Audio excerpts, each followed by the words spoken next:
Sejam todos bem-vindos ao canal Escola Dominical Brasil. Meu nome é Vanderlei Claudiano e hoje eu vou mandar um forte abraço aí para o Edu, da Ala Kennedy. Forte abraço para você, meu amigo.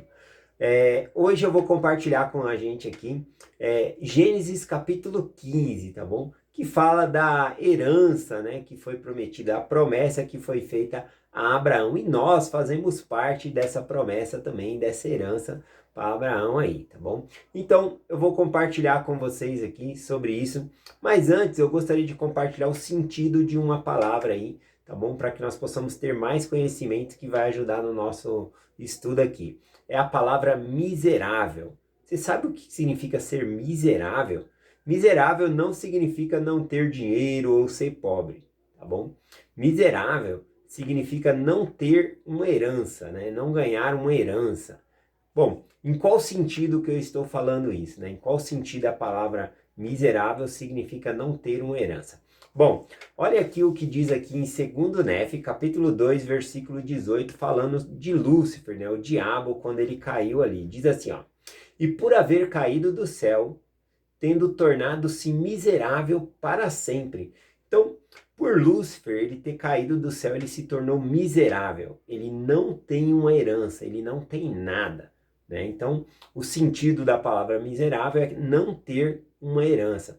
E não só isso, olha só o que acontece aqui, né? Ele diz o seguinte: e procurou também a miséria de toda a humanidade. Então, além dele não ter nada, ele quer fazer com que nós não tenhamos nada, que nós não tenhamos uma herança, tá bom? E nós temos uma herança no céu e não podemos perder essa herança, que nós não nos tornemos miserável, tá bom? Como Satanás ele é. Então, ele não tem nada para oferecer, tá bom? Então, nós não devemos dar ouvido à sua voz, porque tudo que ele quer é isso, a miséria de toda a humanidade. Então eu vou compartilhar aqui um pouco sobre a promessa que Deus fez a Abraão, né, sobre essa herança que ele iria ganhar. Bom, e Abraão, nesse texto que eu vou ler aqui, em Gênesis 15, parece que Abraão ele não estava muito entendendo que herança era essa, tá bom? E ele estava esperando já há bastante tempo aí. O Senhor já havia prometido ali que ele teria sementes, né? A sua semente, né, significando filhos ali, seria como numeroso como a areia da praia, né? Então, uma praia, quantos grãos de areia tem ali? Então, ele estava bem ansioso para receber essa promessa e essa herança do Senhor, né? E também o Senhor prometeu terras para eles, né? E essas terras estavam habitadas ali por inimigos, cananeus, vários outros povos. Então, como ele ia obter essa herança se a terra, né, ela estava ocupada? Como ele iria receber as sementes, né, se ele não conseguia ter filho? Ele já estava idoso. A esposa dele também era bem idosa já, e além dela ser idosa já nessa época, ela também era estéril, não podia ter filho. Então, o capítulo 15 fala um pouquinho sobre essas promessas aqui, tá bom? Então eu vou compartilhar com vocês algumas coisas aqui começando no versículo 1, veio a palavra do Senhor a Abraão em visão, dizendo: Não temas, Abraão, eu sou o teu escudo e o teu grandíssimo galardão. Olha só, né? O que o Senhor falou para Abraão? Eu sou o teu escudo e o seu grandíssimo galardão. Nossa, galardão é recompensa. Já pensou ter o Senhor como recompensa? E é nisso que eu começo a ver aqui que Abraão não estava muito entendendo o que o Senhor estava prometendo para ele. Porque o Senhor falou, eu serei a tua recompensa, né? Mas Abraão, ele estava visando, quando Deus ele prometeu as coisas ali, mais as coisas da terra. Ele estava visando aquela parte da terra que ele ia herdar. Ele estava visando ali ter muitos filhos, né? Ter muitos filhos ali. Então, ele estava visando essa parte aí. Então, ele não conseguia enxergar essa parte de que o Senhor, né, que é ali o grandioso galardão dele, a bênção dele, né? E aí então Abraão ele começa a falar com o Senhor a respeito da herança que ele já havia prometido. Aproveitou que o Senhor veio ali em visão para ele, ele já começou a conversar com o Senhor. No versículo 2, Abraão disse assim: Senhor Deus, o que hás de me dar? Pois continuo sem filho. E o meu mordomo da minha casa é Damasceno, Eliezer. E disse mais a Abraão: Eis que não me deste semente, e o que é nascido na minha casa não é meu herdeiro.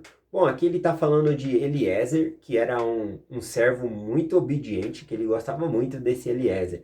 Inclusive é esse Eliezer aqui que ele vai prometer que vai buscar uma filha lá, mas deixa para os próximos episódios aí, que vai buscar Rebeca, né, para casar com Isaac ali. Então é um servo de Abraão muito obediente, que ele tem muita estima, né? E aí era costume também, né, se a pessoa era um patriarca e não tinha filhos, ele podia escolher um dos seus servos para ser herdeiro dele depois da sua morte. E aí aqui é o que Abraão está falando: olha, Senhor, o que o Senhor vai me dar, né? O Senhor prometeu essa terra toda aqui para mim, você prometeu que eu teria muitos filhos, mas eu não tenho filho, minha esposa já é idosa, ela é ali também, ela é estéril, não pode ter filho. O que o Senhor tem para me dar? Porque o que eu tenho aqui é um Damasceno, né? Referindo-se a Eliezer, né? Um Damasceno Eliezer, né? Ou seja, a promessa que o Senhor me fez vai vir através de Eliezer, né? É o meu servo que vai herdar todas essas coisas que o Senhor me prometeu. E aí o Senhor começa a conversar. É muito interessante essa conversa aqui. Nós podemos aprender muita coisa aqui nesse capítulo 15 de Gênesis aqui, tá bom? Então, após Abraão falar, né, com o Senhor, se seria Eliezer, o Senhor responde para ele no versículo 4: Eis que veio a palavra do Senhor a ele dizendo: Este não será o teu herdeiro, mas aquele que de tuas entranhas sair. Este será o teu herdeiro. Bom, então ele falou: olha, não vai ser Eliezer, não vai ser o seu servo, vai ser alguém que vai vir de ti, Abraão, você vai ter um filho. Né? E muito interessante parar nesse ponto aqui da mensagem para refletir que as revelações elas vai vindo ao pouco, né? Abraão ele estava já esperando há bastante tempo ali e essas promessas do Senhor não tinham se cumprido ainda. E com o decorrer da idade, né, ele vai perdendo ali um pouco as esperanças ali. E aí então ele pensou: mas eu sei que Deus é fiel e que ele vai cumprir a promessa dele. Então será que vai ser por Eliezer essa promessa, né? E o Senhor responde para ele aqui: não, não vai ser por um servo seu, vai ser por um filho que sai das tuas entranhas. Mais tarde, isso que eu falo também que é muito interessante nessa mensagem, porque o Senhor vai revelando as coisas ao pouco a Abraão ali. E aí o que acontece? Sara, a esposa de Abraão, Sara, não pode ter filho, né? Ela acaba dando a serva dele para Abraão ter filho ali, né? Agar. Então ele adquire ali uma segunda esposa, tá bom? Esse não é o casamento plural, tá bom? Conforme dado a Joseph Smith, porque no Velho Testamento aqui que nós vemos nessa lei de Abraão aqui, né? Era um costume da época, né? Quando a mulher não tinha filhos ali, não dava filhos, ela podia pegar uma serva e dar ali como esposa a seu marido para ter semente, né? Para ter ali progenitude, né? Ter outros filhos ali, ter descendência. Então, não é a lei do casamento, né, plural, por quê? Porque a pessoa continuava a ser serva, né, da esposa ali, né? Então ela se tornava uma segunda esposa, mas abaixo da esposa. Já no casamento plural não é isso. Então todas são iguais e todas têm o direito igual. Então só fazendo uma observação aqui. Mas a revelação vai vindo aos poucos. Então quando Abraão, né, ele obter ali um filho, né, de Agar, né, ele pensa que então aquele que vai ser o herdeiro e não vai ser aquele. A gente vai aprender mais sobre isso aqui, é bem interessante. Bom, mas continuando aqui, né, eu li aqui o versículo 4. No versículo 5, né, Deus ele fala de novo para Abraão. Antes ele falou para olhar nos grãos da areia, que seria numerosa a sua semente. E agora o Senhor fala: Abraão, sai da tenda, vem aqui para fora. Lembrando que a tenda, né, de Abraão, essas tendas no Antigo Oriente ali, ela é uma tenda que mesmo você tendo dentro da tenda, você consegue ver as estrelas.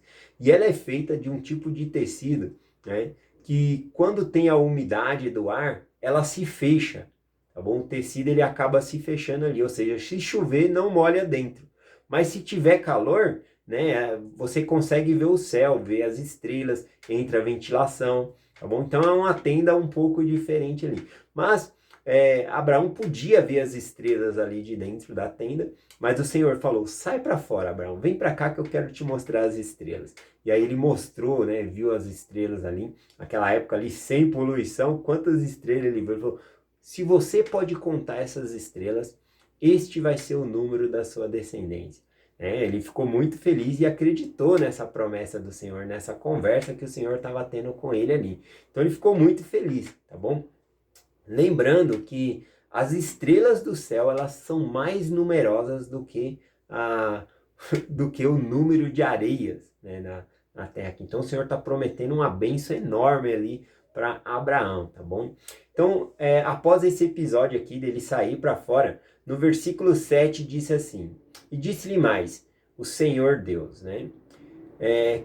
Eu que te tirei da terra de Ur do Caldeus, Ur de Caldeus, tá enrolando minha língua aqui para falar essa palavra, para dar-te essa terra para herdá-la. E aí ele falou, olha, como que eu vou herdar essa terra, Senhor? Como que vai ser isso, né? E aí o Senhor começa a explicar para ele e fazer um convênio. O Senhor fala, Abraão, eu vou fazer um convênio com você. E aí o Senhor usa um costume da época para fazer esse convênio com Abraão, tá bom? Aqui no versículo 9, né, em diante, o Senhor diz assim, ó, toma uma bezerra de 3 anos, toma uma cabra de 3 anos, e um carneiro de 3 anos, e uma rolinha, né, e um pombinho, né, e faz o seguinte, vamos fazer então essa aliança. Bom, no Velho Testamento, no costume antigo, não se fala fazer uma aliança, tá bom? Embora aqui no Velho Testamento esteja escrito fazer uma aliança, lá se diz cortar uma aliança, tá bom? Porque como que era feita uma aliança? Não tinha ali um cartório, alguma coisa ali, mas se 2 homens, né, honrados, né, ou 2 reis quisessem fazer ali um pacto, né, quisesse fazer um acordo, um convênio entre os dois, como que era feito isso, né? Ele pegava alguns animais ali e partia ao meio. Aqui o Senhor pediu para ele pegar uma cabra, pediu para pegar qual foi o outro? Um bezerro, uma cabra, e também ele pediu para pegar uma pombinha e uma rolinha, e deixa eu ver aqui, um carneiro, né? Então, como que é feito esse convênio na antiguidade? O animal ele era cortado ao meio e aí fazia-se um caminho entre esses animais. Era separado e ficava um caminho no meio, tá bom? A pombinha ele colocava uma de um lado e a rolinha outra do outro lado, tá bom? Então ficava um caminho entre assim e as partes do animal separadas de um lado e do outro. Então, como que era feito o convênio na época antiga, né? Os 2 homens que queriam fazer esse acordo, esse convênio, eles passavam entre esses animais cortados. E aí quando chegava no final do caminho, eles paravam um de frente para o outro e falavam, olha, se eu não fazer, e repetia o convênio que eles estavam fazendo, né? Ó, eu prometo isso, isso e isso, né? E se eu não fazer isso, se eu não agir de acordo com esse convênio que eu estou fazendo com você, que aconteça comigo o que aconteceu com esses animais. Eles foram partidos ao meio, eles morreram. Então ele falava isso, aí depois era a vez da outra pessoa ali falar também o convênio. Então sempre tinha o convênio e tinha interesses das 2 partes ali. Poderia ser 2 reinos, né, e eles prometer não fazer guerra entre si, ou guerrear outro povo ali, o que eles ganhassem dividir, né, o que eles ganhassem ali. Então existia vários convênios ali, alianças para se proteger de outros povos. Então era assim que era feito. E o Senhor usou esse costume da época para fazer esse convênio com Abraão. Ele falou, pega aí a cabra, um carneiro, tá bom? Pega aí um bezerro e nós vamos fazer esse convênio. E aí Abraão ele foi lá, ele cortou esses animais, depois colocou uma pombinha de um lado, uma rolinha do outro, e ficou ali esperando o Senhor. Eu estou esperando aqui o Senhor para fazer essa aliança aqui. Lembrando que, igual eu falei, no Velho Testamento aí, não é fazer uma aliança, é cortar uma aliança, tá bom? Esse método que eles usam é chamado cortar uma aliança. E ali Abraão ficou esperando, né? Ficou esperando o Senhor vir para eles passarem junto ali e fazer esse convênio. Só que o que acontece? O Senhor não vinha. durante o dia ali, o que aconteceu? Acumulou-se ali aves de rapina, né?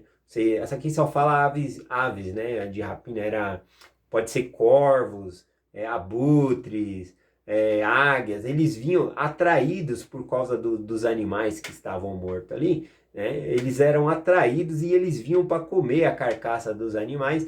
E aí o Abraão não deixava, ele ficou o dia todo correndo ali daqui um lado para o outro para espantar, né, essas aves de rapina aí. E chegou quando caiu o sol ali, né, quando foi o pôr do sol que anoiteceu, ele estava muito cansado, né? E aí caiu uma escuridão, um profundo sono sobre Abraão, e o Senhor veio em revelação com Abraão, né? E aí o Senhor começa a conversar com ele sobre esse convênio, tá bom? E aí olha só que interessante aqui que o Senhor fala para ele, né? Porque Abraão ele estava de olho na herança que ele receberia em vida, toda aquela terra. Como que eu acredito em Deus, mas como ele vai me dar toda essa terra? Tá todo mundo habitando aqui. Como todo o meu povo vai ser numeroso? Eu não estou vendo isso. E aí o Senhor pega e fala para ele o seguinte aqui, que a promessa não era na carne que ele iria ver aquilo, tá bom? Olha só o que diz aqui, o versículo 13 e o 14. E então disse a Abraão, saiba, de certo, peregrina será a tua semente, em terra que não é sua, e servi-lo-ão e afligê-lo-ão por 400 anos.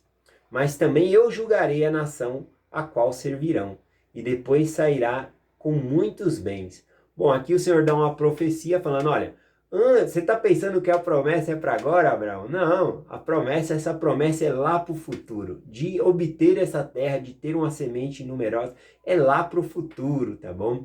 Então ele falou, olha, o povo que vai ser a sua semente, eles vão cair em cativeiro, vai servir ali. Aqui não fala o nome da nação, qual o povo cairia em cativeiro, mas nós sabemos, porque a profecia já se cumpriu, né?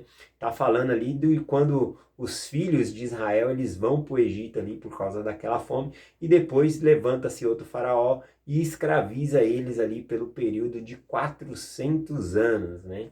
Então, olha só, eles ficam como escravos lá. Então, aqui Deus ele tá dando essa profecia para Abraão, dizendo: a promessa não é para agora, Abraão. Vai acontecer tudo isso ainda. Quando eles saírem do cativeiro, depois de 400 anos, eles vão conquistar essa terra e a promessa vai ser cumprida. E olha só, né, que interessante. Muitas vezes, ou até mesmo muitas religiões, acaba prometendo muitas coisas para essa terra, prosperidade, que você vai ter bem materiais. E o Senhor, né, prometeu muitas coisas a, aqui a Abraão e falou: não, Abraão, você está entendendo tudo errado. As promessas que eu tenho para você é para a eternidade, né? Então, olha só que interessante. Abraão não possuiu toda aquela terra ali, mas era uma promessa para a eternidade, para a semente dele no futuro. Então nós devemos esperar aí no Senhor para o futuro. A nossa herança, a real herança nossa está no céu, tá bom? Então a promessa de Deus vai se cumprir em nós no céu também, tá bom? Então eu acho bem interessante essa parte aqui, porque nós já conhecemos o resultado da profecia que está falando do Egito aqui, tá bom? E aqui para terminar, né, deixa eu ver aqui, ele falou que eles, na quarta geração que esse povo sairia do Egito e tal, só que ele não usa a palavra Egito aqui, tá bom? Ele só fala que era uma nação. E aí continua aqui, porque já tava aqueles animais cortados no meio, e aí então o Senhor ele vem passar ali fazendo esse convênio com Abraão. Olha aqui no versículo 17 e 18, tem uma observação a fazer aqui, diz assim, ó: E sucedeu que quando o sol se pôs, houve escuridão, e eis que um forno de fumaça e uma tocha de fogo que passava por aquelas metades é a metade dos animais, né? Então um fogo, uma tocha foi passando ali no meio, simbolizando então esse acordo, esse convênio. Só que o interessante é que no costume da época passava os dois juntos, certo? Seria o quê? Passar Abraão e essa tocha junto que estava representando esse fogo, representando o Senhor. Porém, o fogo passa sozinho entre aquelas metades. Porque, veja bem, por quê, né? Porque o convênio é feito entre duas partes, tá bom? Só que é uma coisa de paralelidade. Um tem uma coisa que o outro quer, outro quer, eles prometem algo ali e é assim que funciona o convênio, tá bom? Só que nesse caso aqui, o que que Abraão tinha para dar para o Senhor? Ou até mesmo nós, o que que nós temos para dar para Deus? Então o Senhor passa sozinho ali, porque nós não temos nada para dar para Ele. Lembra da mensagem que eu compartilhei ontem sobre o juramento e convênio do sacerdócio? O juramento é do Senhor, é Ele que está prometendo essas bênçãos. Nós não temos nada para dar em troca dessas bênçãos, nós está recebendo, porque Deus Ele nos ama, tá bom? E esse versículo ele é explicado aqui em Hebreus, ó, no Novo Testamento. Hebreus capítulo 6, versículo 13, diz assim, ó. Porque quando Deus fez a promessa a Abraão, como não tinha outro maior do que ele para jurar, jurou por si mesmo. Não tinha alguém igual a Deus para ele jurar e fazer esse pacto. Abraão não era igual a Deus. Então ele fez o juramento sozinho, né? E aí nós podemos lembrar um pouco aí do juramento e convênio do sacerdócio. Bom, é essa mensagem que eu quero compartilhar com vocês. Lembrando que nós não somos miseráveis. Miserável vem da palavra aí de quem não tem herança. Quem não tem herança é Satanás, né? É ele que é miserável e ele quer tornar todos nós miseráveis como ele é. Ou seja, ele quer que nós não tenhamos nada. Ele não tem nada para nos oferecer. Então nós não podemos ser miseráveis porque nós temos uma herança. E não somente a prosperidade nessa terra, mas nós temos que acreditar como Deus ele falou, olha, essas bênçãos aqui é para a eternidade. Os convênios que nós fazemos com o Senhor são bênçãos para a eternidade. Então a gente não pode ser tão materialista, querer só receber as bênçãos aqui nessa terra, tá bom? Então é essa mensagem que eu quero compartilhar com vocês em nome de Jesus Cristo, que nós possamos estar com os olhos fitos na herança que tem para nós no céu, no que o Senhor tem prometido para nós no céu. É essa mensagem que eu compartilho com vocês, em nome de Jesus Cristo. Amém. Até amanhã.